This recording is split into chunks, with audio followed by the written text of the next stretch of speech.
ഒരുപാട് പ്രാവശ്യം പറഞ്ഞു, ഒരുപാട് പ്രാവശ്യം ഞാൻ പറഞ്ഞിട്ടുണ്ട്, എന്നെ ഉപദ്രവിക്കാൻ വരരുത്, എന്നെ ജീവിക്കാൻ വരണം, ഞാൻ ജീവിച്ചു പൊയ്ക്കോട്ടെ. ആ ഡോറ് അദ്ദേഹം ചവിട്ടി തുറന്ന ഡോറാണത്. നമസ്കാരം. എൻ്റെ കൂടെ ഒരു ഉമ്മയുണ്ട്. ഉമ്മയുടെ വീട്ടിൽ അതിക്രമിച്ച് കയറി ഉമ്മയെ ബലാത്സംഗം ചെയ്യാൻ ശ്രമിച്ചു. ഉമ്മ മുളക് പൊടി കണ്ണിൽ വാരി എറിഞ്ഞിട്ട് ഉമ്മ രക്ഷപ്പെട്ടു. അതൊന്നുമല്ല, എന്നെ വേദനിപ്പിക്കുന്ന കാര്യമൊന്നുമല്ല. ഉമ്മ കേസ് കൊടുത്തു. പക്ഷേ ആറ്റിങ്ങൽ പോലീസ് സ്റ്റേഷനിലെ ഒരു പോലീസ് ഉദ്യോഗസ്ഥനെ വിളിച്ചിട്ട് 2 ലക്ഷം രൂപ വാങ്ങിച്ചു കൊടുക്കാം, കേസിൽ നിന്ന് പിന്മാറണമെന്ന് പറഞ്ഞു. പോലീസ് സ്റ്റേഷൻ മാത്രമല്ല, ഒരു എന്താ പറയുക, ഇവിടുത്തെ ഒരു വനിതാ കൗൺസിലർ കൂടി വിളിച്ച് സംസാരിച്ചു. 2 ലക്ഷം രൂപ വാങ്ങിച്ചു തരാം, കേസിൽ നിന്ന് പിന്മാറണമെന്ന്. ഇത് കേൾക്കുമ്പോഴത്തേക്കാണ് നമുക്ക് ദേഷ്യവും സങ്കടവും ഒക്കെ വരുന്നത്. കണ്ടൊരു ഉമ്മയാണ്, എന്നെപ്പോലെ നമ്മളൊക്കെ അമ്മയെപ്പോലെ ഒരാളാണ്. അപ്പോൾ അവരൊക്കെ ഇങ്ങനെ വീട്ടിൽ കയറി അതിക്രമിക്കുക, അവർ മുളക് പൊടി കണ്ണി വാരിഞ്ഞ് ഓടി രക്ഷപ്പെടുക, അവരെ കൊങ്ങയ്ക്ക് ഇങ്ങനെ കുത്തിപ്പിടിച്ചിട്ട് എന്താ പറയുക ബലാത്സംഗം പ്രേരിപ്പിക്കുക. അവർ മാന്യമായൊരു സ്ത്രീ ആയതുകൊണ്ട് അവർ ഇറങ്ങി ഓടി. എന്നിട്ട് സ്റ്റേഷനിൽ അഭയം പ്രാപിച്ചപ്പോഴത്തേക്ക് അവിടെ നിന്നാണ് പറഞ്ഞത് 2 ലക്ഷം രൂപ വാങ്ങിച്ചു തരാം ഒത്തീർപ്പാക്കുന്നത് സ്റ്റേഷനിലെ ഉദ്യോഗസ്ഥൻ, ആറ്റിങ്ങൽ സ്റ്റേഷൻ ഉദ്യോഗസ്ഥൻ.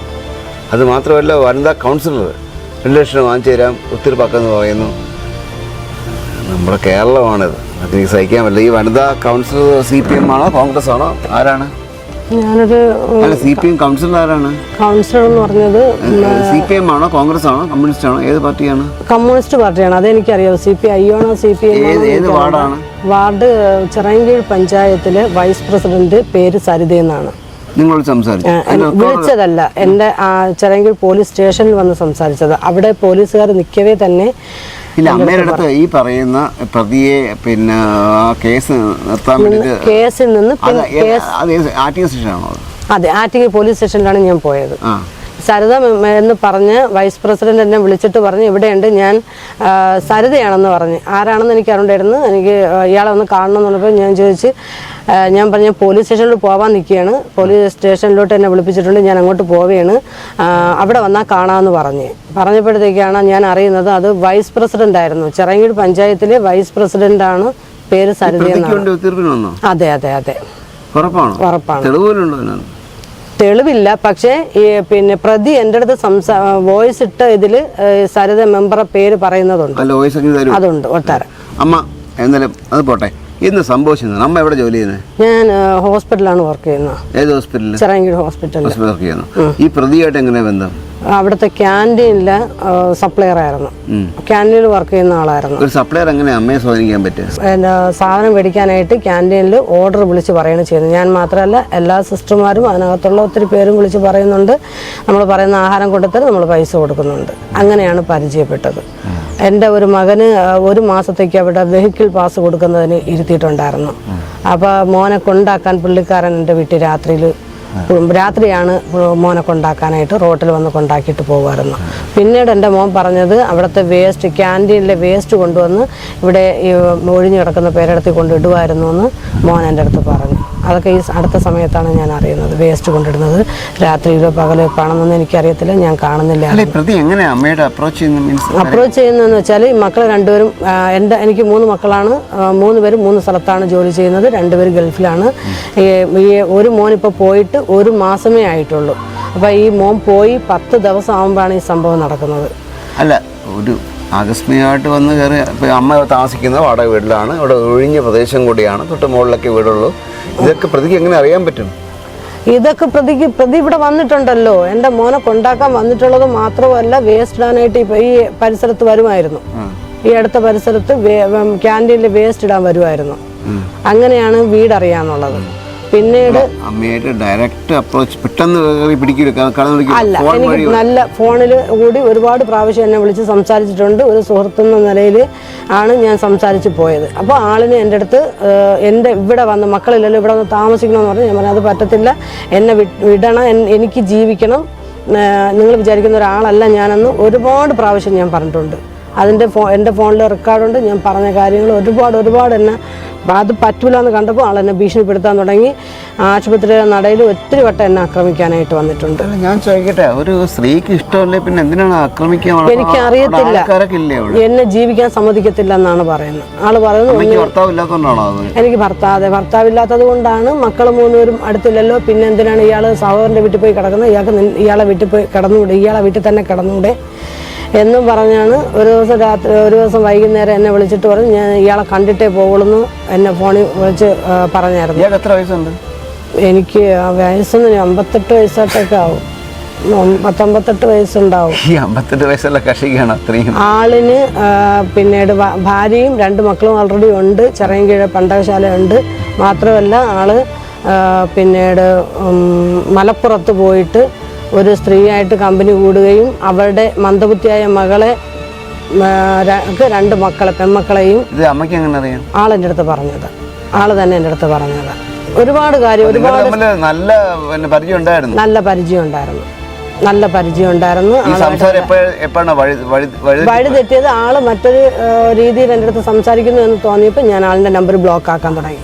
ബ്ലോക്ക് ആക്കുമ്പോൾ ആൾ വേറെ നമ്പറിൽ നിന്ന് എന്നെ വിളിക്കുമായിരുന്നു. അപ്പോൾ എനിക്ക് മനസ്സിലായി ഇത് പിന്നീട് ആശുപത്രിയിലുള്ള ഒത്തിരി പേരെടുത്തും എൻ്റെ കാര്യം സംസാരിക്കുമായിരുന്നു. അപ്പോൾ എനിക്ക് മനസ്സിലായി എനിക്ക് ഇത് ഭീഷണിയായിട്ട് മാറി. ലാസ്റ്റ് അയാൾ പറയുന്നത് അനുസരിച്ചില്ലെന്നുണ്ടെങ്കിൽ തീർക്കുമെന്ന് പറഞ്ഞായിരുന്നു. അമ്മയുടെ ഭാഗത്തുനിന്ന് പോസിറ്റീവ് എപ്പോഴും വന്നിട്ടുണ്ടോ? എൻ്റെ നെഗറ്റീവായിട്ടൊന്നും വന്നിട്ടില്ല, പോസിറ്റീവായിട്ടും വന്നിട്ടില്ല. അനുകൂലമായിട്ട് എൻ്റെ വന്നിട്ടില്ല. ആളെന്നെ എനിക്ക് എന്ത് വേണോ ചെയ്തു തരാമെന്നൊക്കെ വാഗ്ദാനങ്ങൾ തന്നിട്ടുണ്ട്. എനിക്ക് എന്ത് വേണോ ചെയ്ത് തരണ്ട. ഞാനിപ്പോൾ എങ്ങനെയാണോ ജീവിക്കുന്നത് എനിക്ക് അതുപോലെ തന്നെ ജീവിച്ചു. 48. ജോലി ചെയ്താ ജീവിക്കുന്നത്. മക്കളൊന്നും ആശ്രയിക്കുന്നില്ല? ഇല്ല. എനിക്ക് എന്തായാലും എൻ്റെ ചെലവിനുള്ള ഹോസ്പിറ്റലിൽ ജോലിയുണ്ട്. ഹോസ്പിറ്റലിൽ ഇപ്പോഴും ജോലിയുണ്ട്. ഇന്നും പോകുന്നുണ്ട്. അമ്മയ്ക്ക് ആരെ ആശ്രയിക്കേണ്ട ആവശ്യമില്ല. ഇയാൾ ആവശ്യമില്ല. ഇല്ല. അത് തുറന്ന് പറഞ്ഞില്ലേ ഇയാളടുത്ത്? ഒരുപാട് പ്രാവശ്യം ഞാൻ പറഞ്ഞിട്ടുണ്ട്. എന്നെ ഉപദ്രവിക്കാൻ വരരുത്, എന്നെ ജീവിക്കാൻ വരണം, ഞാൻ ജീവിച്ച് പൊയ്ക്കോട്ടെ. അമ്മയുടെ പല പ്രാവശ്യം അദ്ദേഹം പറഞ്ഞു ഇങ്ങോട്ട് വരുമെന്ന് പറഞ്ഞു. അമ്മ വരണ്ടെന്ന് പറഞ്ഞു, നിരസിച്ചു. ഒരു ബന്ധമില്ല എന്ന് പറഞ്ഞു. ഈ എന്ത് സംഭവിച്ച ദിവസം എനിക്ക് അന്ന് ഡ്യൂട്ടി സ്റ്റോറിലായിരുന്നു. ആളിൻ്റെ അടുത്ത് വിളിച്ചപ്പോൾ ഞാൻ പറഞ്ഞതും ഡയാലിസിസിലാണ് എനിക്ക് ഡ്യൂട്ടി എന്നാണ് ഞാൻ പറഞ്ഞത്. കാരണം ഡയാലിസിസ് ഉണ്ടാകുമ്പോൾ കയറി വരത്തില്ല, വാർഡനാണെങ്കിൽ കയറി വരും. അന്ന് പ്രശ്നം ഉണ്ടാക്കാൻ വേണ്ടി തന്നെയാണ് ഇരുന്നത്. ആൾ അന്നിട്ട വോയിസ് എൻ്റെ കിടപ്പുണ്ട്, ഞാൻ സാറിന് ഇട്ട് തരാം. എന്താണ് നീ ആദ്യം എൻ്റെ മക്കളെ സത്യത്തിൽ എൻ്റെ ഉമ്മ സത്യത്തിൽ അവിടെ എന്നും ഞാൻ അവിടെ പ്രശ്നം ഉണ്ടെങ്കിൽ കാര്യം ഉണ്ടാവും. ഇനി എന്ത് എനിക്കൊരു ഞാൻ പഠിക്കില്ല. ഇനി ഞാൻ പോട്ട് എൻ്റെ മുത്താണ് എൻ്റെ നീ ഭയങ്കര ഗമല് എന്നല്ലേ എന്തെങ്കിലും ഒന്ന് ചെയ്തു തരാമോ? എന്നെ കൊണ്ടൊക്കെ എന്തെങ്കിലും ഒന്ന് ചെയ്തു തരാമോ? ഒന്നൊരു വേറെ ഒരു പെണ്ണ് എനിക്ക് ഒപ്പിച്ച ഞാൻ അവളോട്ട് കഴിഞ്ഞു വയ്ക്കോളാം. പിന്നെ നിന്റെ ജീവിതത്തിൽ ഞാൻ ചെല്ലാൻ പറ്റില്ല, ഉറപ്പാണ്. നിന്നെ അറിയില്ല. അത് ആഴ്ചക്കകത്തുള്ള കാര്യം ഏത് എന്നെ സ്നേഹിക്കുന്ന ഒരു പെണ്ണ് എനിക്ക് കിട്ടണം. എന്നെ കൊണ്ട് ഇനി അത് സാധിച്ച അതെല്ലാം സാധിച്ചെന്ന് ഞാൻ നിന്നെ ധരിക്കുകയാണ്. അന്ന് ഞാൻ ആശിക്കാത്ത വരും. അവിടെ നിന്ന് ഞാൻ നിന്നെ സംസാരിക്കും. അത് കഴിഞ്ഞിട്ട് ആൾ പറഞ്ഞ് ഇന്ന് എന്നെ കണ്ടിട്ടേ പോവാമെന്ന് പറഞ്ഞ് ഡയാലിസിസിൻ്റെ ഫ്രണ്ടിൽ നിൽപ്പുണ്ടായിരുന്നു എന്ന് ഞാൻ അറിഞ്ഞു. ഞാൻ കാണാൻ കൂട്ടാക്കാതെ ഡ്യൂട്ടി കഴിഞ്ഞ് പെട്ടെന്ന് ഓട്ടോ വിളിച്ച് ഞാൻ എൻ്റെ വീട്ടിൽ വന്ന് 2-3 പൂച്ചകളുണ്ട്, അവർക്ക് ആഹാരം വെച്ച് കൊടുക്കും. അവർക്ക് ആഹാരം കൊടുക്കുന്നതിന് വേണ്ടിയാണ് ഞാൻ വീട്ടിൽ വരുന്നത്. പകലാണോ രാത്രിയാണോ?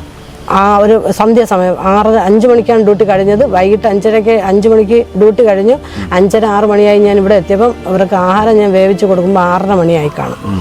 അപ്പോഴാണ് സഹോദരൻ വന്ന് ആട്ടോയിൽ വന്ന് വിളിച്ചുകൊണ്ട് പോവുകയാണ് ചെയ്യുന്നത് എന്നെ. അപ്പം ഞാൻ ഇവർക്ക് ആഹാരം തണുപ്പിക്കാൻ വെക്കുമ്പോഴത്തേക്ക് എൻ്റെ ഡോറിൽ മുട്ടി. ഞാൻ ആള് എന്നെ കഥ തുറന്നപ്പോൾ ഞാൻ ഒരു ഡോർ ഇപ്പം കാണിച്ചു തരാം. ഞാൻ ആ ഡോറ് അദ്ദേഹം ചവിട്ടി തുറന്ന ഡോറാണത്. ഈ ഡോർ അല്ലേ? ഇവിടെ ചവിട്ടി തുറന്നല്ലേ? ഇതാണ് ചവിട്ടി പൊളിച്ച് അകത്ത് കയറി. അമ്മ ഡോർ അടച്ചേക്കായിരുന്നു, അടച്ച് കുറ്റിയിട്ടിരിക്കുകയായിരുന്നു. ആള് വരും എന്ന് എൻ്റെ അടുത്ത് ഫോണിൽ കൂടി പറഞ്ഞു വരരുതെന്ന് പറഞ്ഞു. ചവിട്ടി അകത്ത് കയറി എൻ്റെ കഴുത്തിന് കുത്തിപ്പിടിക്കുകയും അത് കഴിഞ്ഞിട്ട് നിലവിളിച്ച് എൻ്റെ വായിൽ കുത്തിപ്പിടിച്ചായിരുന്നു. വായിൽ കുത്തിപ്പിടിച്ച് ഞാൻ തള്ളി മാറ്റിയിട്ടാണ് പിടച്ച്. ഞാൻ ശ്വാസത്തിന് വേണ്ടി ഞാൻ വെപ്രാളം പെട്ട് എന്ത് ചെയ്യണമെന്ന് അറിയാൻ വയ്യാതെ ഓടിക്കതച്ച് ഞാൻ അകത്തിരുന്ന ബക്കറ്റിനകത്തിരുന്ന മുളകുപൊടി വാരി ആളുടെ മുഖത്ത് എറിഞ്ഞിട്ട് ഞാൻ ഇറങ്ങി ഓടുകയാണ് ചെയ്യുക. ഇയാൾ കുറച്ച് നേരം ഇവിടെയൊക്കെ നിന്നിട്ട് ഞാൻ ദൂരെ പോയി മാറി നിന്ന് വിളിച്ച് നോക്കിയായിരുന്നു. അയാൾ കുറേ നേരം ഇവിടെയൊക്കെ നിന്ന് കറങ്ങിയിട്ട് തിരിച്ചു പോയി. പക്ഷേ ഞാൻ തിരിച്ച് കയറി വരുമ്പോൾ ആളിൻ്റെ മൊബൈൽ ഇതിനകത്തുണ്ടായിരുന്നു. ആ മൊബൈൽ ഉൾപ്പെടെയാണ് ഞാൻ പോലീസ് സ്റ്റേഷനിൽ പോയത്. ആളിവിടെ വന്നു എന്നതിന് തെളിവ് എൻ്റെ സഹോദരൻ്റെ പെണ്ണുമായിട്ടാണ് ഞാൻ പോയത്. അവരെന്നെ വിളിക്കാൻ വരുമ്പോഴത്തേക്കും ഞാനിതുപോലെ വെപ്രാളപ്പെട്ട് എന്ത് ചെയ്യണമെന്ന് അറിയാൻ വയ്യാതെ നിൽക്കുന്ന അവസ്ഥയായിരുന്നു. അപ്പോൾ അവരാണ് ഞാൻ ഹോസ്പിറ്റലിൽ കൊണ്ടുപോയത്. അവിടെ നേരെ പോലീസ് സ്റ്റേഷനിൽ കൊണ്ടുപോയി. അവിടെ ഞാൻ ഒരു സ്ത്രീയുടെ നേർക്ക് ഇത്രയും അതിക്രമം ഉണ്ടായിട്ട് ഇതുവരെയും ഒരു ആക്ഷനും എടുത്തിട്ടില്ല. പേരെന്താ ഈ കക്ഷിയുടെ? നിസാർ എന്ന് പറയുന്ന വ്യക്തിയാണ്. ആള് വലിയട ചന്തയ്ക്കകത്ത് ചന്തപ്പിരിവ് നടത്തുന്ന ആളായിരുന്നു. ചിറങ്ങൂർ ഹോസ്പിറ്റലിൻ്റെ ക്യാൻറ്റീൻ നടത്തിപ്പിക്കുന്നതിൽ ഉള്ള സ്റ്റാഫായിരുന്നു. എനിക്കൊന്നും പറയാതിരിക്കാൻ നിവൃത്തിയില്ല. കാരണം ഞാൻ ഒരുപാട് കാര്യങ്ങൾ കാണുന്നുണ്ട്. ഇതിപ്പോൾ അമ്മയ്ക്ക് പറ്റിയ ഒരു സ്ത്രീക്ക് പറ്റിയ ഒരു പ്രശ്നമാണ്. അതുകൂടി പോലീസ് സ്റ്റേഷനിൽ നിന്ന് ആറ്റിങ്ങൽ പോലീസ് സ്റ്റേഷനിൽ നിന്ന് 2 ലക്ഷം രൂപ വാങ്ങിച്ചു കൊടുത്താൽ അത് വാങ്ങിച്ചു തരാം എന്ന് പറയുന്നൊരു കോംപ്രമൈസ് ടോക്ക് വന്നിരിക്കുന്നു. ഇന്നലെ മെനങ്ങാന്ന മറ്റോ ഹർത്താൽ ദിവസം പട്ടാളക്കാരുടെ വണ്ടിയുടെ അവരെ ആക്രമിച്ചു. അതുമാത്രമല്ല നല്ല ആക്രമണം നടന്നു. ആ പ്രതികളെല്ലാവരും ഇപ്പോൾ സ്വൈര്യമായി ഉപകരിക്കുകയാണ്. അതുപോലും പോലീസുകാർക്ക് കേസെടുക്കാനോ ഒന്നും പറ്റാത്തൊരവസ്ഥ. പിന്നെ എന്തിനാണ് ഈ പോലീസ് സ്റ്റേഷനൊക്കെ? പാവപ്പെട്ട വല്ലവനും എന്തെങ്കിലും ഒരു ചീത്ത പറഞ്ഞാലോ അല്ലെങ്കിൽ ഏതൊരു വഴിക്ക് പോയി കഴിഞ്ഞാൽ വെള്ളമൊടിച്ച് ഇരുന്നാലോ അല്ലെങ്കിൽ വെള്ളമൊടിച്ച് വണ്ടി ഓടിച്ച് എടുത്തുകൊണ്ട് പോയി അവിടെ ഇരുന്നല്ലാതെ ഈ പോലീസിനെ കൊണ്ട് എന്താണ് പണി? എനിക്ക് മനസ്സിലാവുന്നത്. അല്ലെങ്കിൽ പിരിച്ചു വേണം. ഈ പോലീസുകാരൊന്നും വേണ്ട, പിരിച്ചു വിട്ടു. അതായിരിക്കും നല്ലത്. എനിക്കിപ്പോഴും ഭീഷണി നടന്നുകൊണ്ടിരിക്കുകയാണ്. പുറത്തുള്ളവരടുത്ത് ഒരുപാട് പേരടുത്ത് തന്നെ ഇപ്പോഴും ഭീഷണി തീർക്കുമെന്ന് പറയുന്നത് ഞാൻ അറിയുന്നുണ്ട്.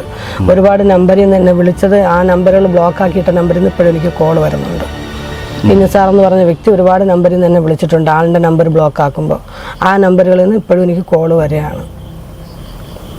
ഇതിനെനിക്കൊരു തീരുമാനം എടുത്തേ പറ്റൂ. എനിക്ക് പേടിക്കാതെ പുറത്തിറങ്ങണം. എൻ്റെ വീട്ടിനകത്ത് എനിക്ക് പേടിക്കാതെ കഴിയണം. ഏതായാലും ബന്ധപ്പെട്ട ഇവർക്ക് പറ്റിയില്ലെങ്കിൽ മുകളിലുള്ള ആൾക്കാരും എനിക്ക് വിശ്വാസമില്ല, അവർക്ക് ഈ വാർത്ത എത്തിക്കുകയാണ്. സംവിധാനങ്ങളെ ശ്രദ്ധിക്കുക. കാരണം ഒരു അമ്മയുടെ അവസ്ഥയാണ്.